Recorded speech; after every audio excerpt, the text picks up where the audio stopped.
De Beethoven lo sabemos prácticamente todo porque bueno, pues su vida es una de las más y mejor documentadas de la historia de la música. Sobre su funeral y su entierro también hay que decir, bueno, que también pues se sabe todo, porque asistieron unas 30.000 personas y esto es mucha gente como para que se escape el más mínimo detalle. Su muerte, en cambio, hay que decir que tiene más incógnitas. Las cosas como son. Porque comparte con Mozart ser de los pocos humanos que, según la biografía que se estudie, ha fallecido, vamos, de un sinfín de afecciones distintas. O sea, dicen de cirrosis hepática, de sífilis, de hidropesía, de problemas intestinales crónicos, de intoxicación por plomo, que los médicos todavía no se han puesto de acuerdo, porque pues cada nuevo análisis arroja conclusiones distintas. Y en el año 2000, una investigación de un mechón de cabello que se guarda del músico dejó muy clarito que Beethoven había muerto de plumbismo. Y pues otros análisis, a unos sorpresivos pedazos de cráneo también birlados al compositor en el año 1863, casi me parezco a la lotería del niño, pero sí. Pues eso, que le hicieron análisis a unos pedacitos del cráneo que habían reaparecido en el 2005 y lo habían corroborado, ¿vale? Entonces ustedes me dirán, ok, perfecto, maravilloso, pero ¿qué es el plumbismo? Pues significa demasiado plomo en el cuerpo, ya está.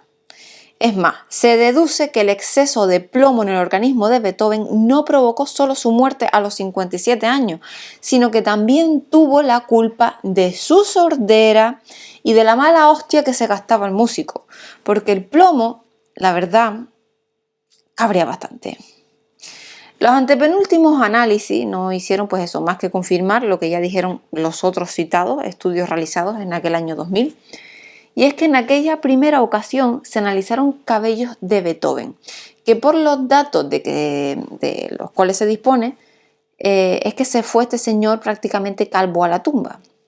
Porque en todos los retratos el compositor se aprecia pues una ahí como abundante cabellera que lució en vida, así cual un cabello pantén, pero es que en sus últimos años pues perdió mucho pelo porque la intoxicación por plomo provoca, entre otras cosas, pues esto, la caída del cabello.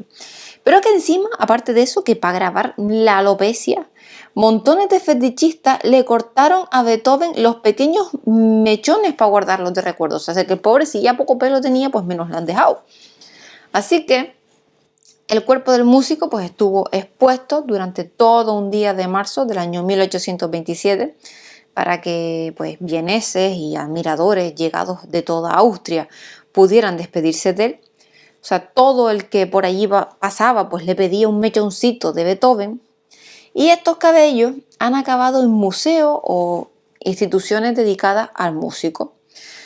Con lo que nos encontramos que hay pelo de Beethoven en la biblioteca del Congreso de Estados Unidos en Washington. También hay pelo de Beethoven en la Universidad de Hartford, en Connecticut, en la Biblioteca Británica de Londres, en un museo impronunciable de Viena y en el Beethoven Haus de Bonn, en Alemania. Es decir, que Beethoven se fue a la tumba sin un pelo de tonto. Pero bueno, el mechón de pelo más abundante que se conserva y pues fue con el que se realizó los primeros análisis mencionados fue comprado en una subasta pública en Sotheby por $7.300 y ahora mismo pues pertenece al Centro de Estudios de Beethoven de la Universidad de San José en California. Pues allí tienen un mechonzote con 422 pelos que miden entre 7 y 15 centímetros. Y teniendo en cuenta que el pelo crece una media de centímetros al mes, se deduce que cuando murió hacía como un año que Beethoven pues no pasaba por el peluquero. Los cabellos, pues en términos de análisis forense, son muy ricos en información sobre las enfermedades que han aquejado a la persona y pues las pruebas realizadas, que fueron primero al pelo del músico y después a los pedazos del cráneo, corroboran pues que Beethoven murió con más plomo en el cuerpo que Billy, el niño. Vamos. Exactamente, es que era con una cantidad 100 veces superior a la normal. Pero los estudios también han servido para otra cosa, ¿vale? Puesto que los análisis del cráneo y los cabellos arrojan igual cantidad de plomo, queda demostrado que los trozos de calavera son de Beethoven. Y bien mirado, ¿para qué querría Beethoven tener pelo en la tumba si es que no tiene cráneo donde sujetarlo? Que esto no acaba aquí, ¿vale? Porque tras los estudios de los años 2000 y 2005 también llegaron otros más en 2007, no crea que eso se quedaba atrás, porque en 2007 fueron los penúltimos. Y aquí es cuando ya la historia se complica, porque el médico forense vienés, que es Christian Reiter, en cooperación con la Universidad pues, de Viena, confirmó pues, a la prensa que efectivamente, que el plumbismo se llevó por delante al músico, pero por culpa de un matasano que atendía por el nombre de Andrea Baruch. Y el doctor Reiter pues, asegura que la intoxicación con plomo comenzó exactamente 111 días antes del fallecimiento, o sea, justo cuando el benintencionado Andrea comenzó a tratar la pulmonía que afectaba a Beethoven con unos fármacos que tenían pues, una exagerada, más que clara, presencia de plomo. Y cierto es que el gusto del genio alemán por el vino blanco, hay que decir que también es verdad que le acarreó una cirrosis hepática, pero si el hígado hubiera estado en óptimas condiciones, el plomo no le habría hecho ni cosquillas ni nada. Los medicamentos agravaron la cirrosis hepática, de donde deduce el forense austriaco que se juntó, el hambre con las ganas de comer. Y no es que este médico despotrique contra la praxis que aplicó su colega del siglo XIX, porque reconoce que no había otra forma posible de tratar la pulmonía que sufría el paciente. Y es que a Beethoven se le recetaron unas sales expectorantes que contenían plomo. Pero como efecto secundario, el paciente sufrió una hidropesía del vientre y el médico pues, tuvo que hacerle 4 punciones para liberar parte del líquido que se le había retenido. Pues las punciones se cerraron luego usando otra vez jabón de plomo. Lo ideal por aquel entonces para desinfectar porque no existían lo que son los antibióticos. Pero bueno, el médico que aplicó tanto plomo en el tratamiento desconocía que Beethoven padecía de cirrosis hepática y solo después de la autopsia pues ya se cayó en la cuenta de que entre todos pues lo fueron matando lentamente y que él solito pues se murió. En resumidas cuentas, que si no hubiera sido por aquel médico plomo, en vez de 9 sinfonías tendríamos 14 o 15. Que nadie se emocione de todos modos porque aún quedan las noticias de los últimos estudios que se comunicaron pues en mayo de hace 11 años, así que fue en 2010. Y es que según publicó The New York Times, un grupo de científicos del Instituto Médico Monte Sinai de Nueva York, pues tras analizar no los fragmentos pequeños que se conservan del cráneo, sino los de mayor tamaño, dedujeron que Beethoven no murió como consecuencia de una intoxicación por plomo.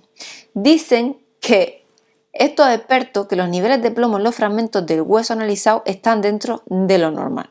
Mira que esto ya es de loco, ¿vale? Porque estos últimos análisis concluyen que hay una cantidad de plomo de 13 microgramos por cada gramo de masa ósea en los huesos grandes. O sea, valores muy distintos a los encontrados de los fragmentos pequeños de hueso analizados en 2005, que cuadriplicaban esta cantidad, que eran como 48 microgramos por gramo de grasa. Vale, entonces, ustedes se preguntarán, ¿a qué se debe pues que haya mucho plomo en un trozo de cráneo que está pegado a otro trozo de cráneo con menos plomo? Pues no vale preguntar, porque los investigadores dicen no tener explicación alguna de esta diferencia de datos, pero puestos a meter el dedo en el ojo, pues no sé. ¿Seguro que los 2 pedacitos craneales pertenecen a la misma calavera? Digo yo si ellos no se lo han preguntado, porque a mí me parece un poco sospechoso. Y también tengo yo un interrogante más. ¿Qué tenía este hombre en la cabeza para que al menor descuido alguien le robara un trozo de testa? La primera tumba del músico estuvo en el cementerio de Baris de Viena, actualmente el Parque Schubert, pero en 1863, o sea, 36 años después del entierro, abrieron la tumba, cómo no, para cambiar sus restos de ataúd, cómo no. Toda esta maniobra pues se sufragó en un concierto. Tiene su gracia, porque un concierto en beneficio de la exhumación de Beethoven. Y aprovechando aquella mudanza de féretro, pues un equipo médico realizó un reconocimiento de restos antes de enterrarlo. Pero este segundo descanso de Beethoven solo fue temporal. No se pensaba que iba a estar de por vida, porque 25 años más tarde, en 1888, se le exhumó de nuevo para trasladarlo a donde hoy está, que es el cementerio central de Viena. Y hasta aquí todo correcto, perfecto, maravilloso, todo dentro del vaivén habitual que se traían con los muertos famosos en el siglo XIX. Pero es que en el 21 se supo que durante la primera exhumación, la del 863, uno de los médicos que participó en ella se quedó a hurtadilla con 2 fragmentos grandes del cráneo y 11 más chiquititos. Las reliquias de Beethoven pues fueron pasando de mano en mano entre los herederos pues, de aquel forense, hasta que uno de ellos ya harto, quizá de guardar trozos de testa de un músico sin estar confirmada la autenticidad, pues se plantó en el 2005 en el laboratorio de California y dijo eso, pues yo qué sé, mira, bueno, yo creo que este es Beethoven, pero la verdad es que no estoy seguro. Pues nada, que ahí se extrajo el ADN del cráneo, se comparó con ADN de los cabellos y ahí está, que sí, que era Beethoven. Y ya está. Claro que esta noticia pues pilló a todos los estudiosos del músico pues por sorpresa, porque no se sabía que estos fragmentos del cráneo anduvieran por ahí sueltos. Se tenían noticias de otros, pero precisamente no de Beethoven. Y Beethoven pues eso, había dejado dicho antes de morir que los médicos se esmeraran en la autopsia para averiguar el origen de su sordera. La primera autopsia no arrojó dato alguno. Pero al día siguiente de la muerte, otro médico pues, realizó una segunda autopsia y separó los 2 temporales para un posterior estudio, porque estos huesos pues, podrían dar respuesta a la sordera. O sea, que Beethoven fue enterrado en 1827 sin los huesos temporales del cráneo, o sea, los que están por encima de las orejas, para entendernos. Y el estudio nunca se realizó y se acabó comerciando pues con los huesos hasta que se les perdió la pista en Londres en plena Segunda Guerra Mundial, ya imagínense. Y nada, pues tenemos que si los temporales se extraviaron, que ahora ha aparecido un trozo grande de occipital, el del cogote también, otro del parietal, el de la coronilla, 11 fragmentos pequeñitos. Solo nos queda preguntarnos si a Beethoven pues le queda algo de su propio cráneo, digo yo. Y otro dato más. Y es que Beethoven tuvo un compañero de desgracia en todo este asunto, que es el propio pues, Franz Schubert, que bueno, pues, el compositor austriaco murió un año después que Beethoven y fue su mayor admirador. Tanto que en su lecho de muerte, entre la lucidez y ahí como los delirios provocados por las fiebres nerviosas que se lo llevaron por delante, manifestó su última voluntad, y es que era ser enterrado junto al maestro Beethoven.